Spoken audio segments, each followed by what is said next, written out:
Vizag Andhra university authorities complete negligence వల్ల ఒక student చనిపోవాల్సి వచ్చింది. సెప్టెంబర్ 25 ఏఈలో బీఈడీ సెకండ్ ఇయర్ చదువుతున్న మణికంఠ అనే స్టూడెంట్ కి సడన్ గా హార్ట్ అటాక్ వచ్చింది. అయితే యూనివర్సిటీ అంబులెన్స్ లో హాస్పిటల్ కి తీసుకెళ్లే ప్రయత్నం చేశారు. బ్రీతింగ్ అందట్లేదు, ఆక్సిజన్ సపోర్ట్ కావాలని అబ్బాయి అడిగితే టైం కి అంబులెన్స్ లో కూడా ఆక్సిజన్ సిలిండర్ లేదు. ఆక్సిజన్ సపోర్ట్ కోసం ఏయూ డిస్పెన్సరీ యూనిట్ కి వెళ్తే అక్కడ కూడా ఆక్సిజన్ సిలిండర్ లేదంట.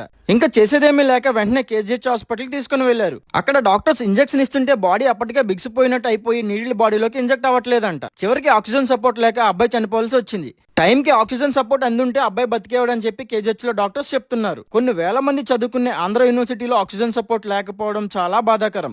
రీసెంట్ గా 100 ఇయర్స్ గ్రాండ్ సెలబ్రేషన్ చేసుకున్న ఆంధ్ర యూనివర్సిటీలో ఒక స్టూడెంట్ కి బాగోపోతే కనీసం ఆక్సిజన్ సపోర్ట్ కూడా లేనంత దీన స్థితిలో ఉంది. ఈ స్టూడెంట్ చనిపోవడానికి కంప్లీట్ ఆంధ్ర యూనివర్సిటీ అథారిటీస్ నెగ్లిజెన్సే కారణమని, చనిపోయిన స్టూడెంట్ కి జస్టిస్ జరగాలని, మళ్ళీ ఇలాంటి ఇన్సిడెంట్ రిపీట్ అవ్వకుండా ఆంధ్ర యూనివర్సిటీ హాస్పిటల్లో మెడికల్ ఫెసిలిటీస్ ఇంప్రూవ్ చేయాలని డిమాండ్ చేస్తూ స్టూడెంట్స్ అందరూ ఆంధ్ర యూనివర్సిటీ బంద్ చేస్తున్నారు. యూనివర్సిటీలో మెడికల్ ఫెసిలిటీస్ ఇంప్రూవ్ చేయమని ఏయూ వైస్ ఛాన్సలర్ కి మల్టిపుల్ టైమ్స్ అపీల్ చేసినా పట్టించుకోలేదు. అందుకే మణికంఠ ఈరోజు చనిపోవాల్సి వచ్చిందని, దీనికి పూర్తి బాధ్యత వహిస్తూ vice chancellor and responsible officials వెంటనే రిజైన్ చేసి వెళ్లిపోవాలని స్టూడెంట్ వైస్ ఛాన్సలర్ ఆఫీస్ ముందు ప్రొటెస్ట్ చేస్తున్నారు. ఈ ప్రొటెస్ట్ చేస్తున్న స్టూడెంట్స్ కి సపోర్ట్ చేద్దాం అనుకుంటే ఈ రీల్ గవర్నమెంట్ అఫీషియల్స్ వరకు రీచ్ అయ్యేదాకా షేర్ చేయండి.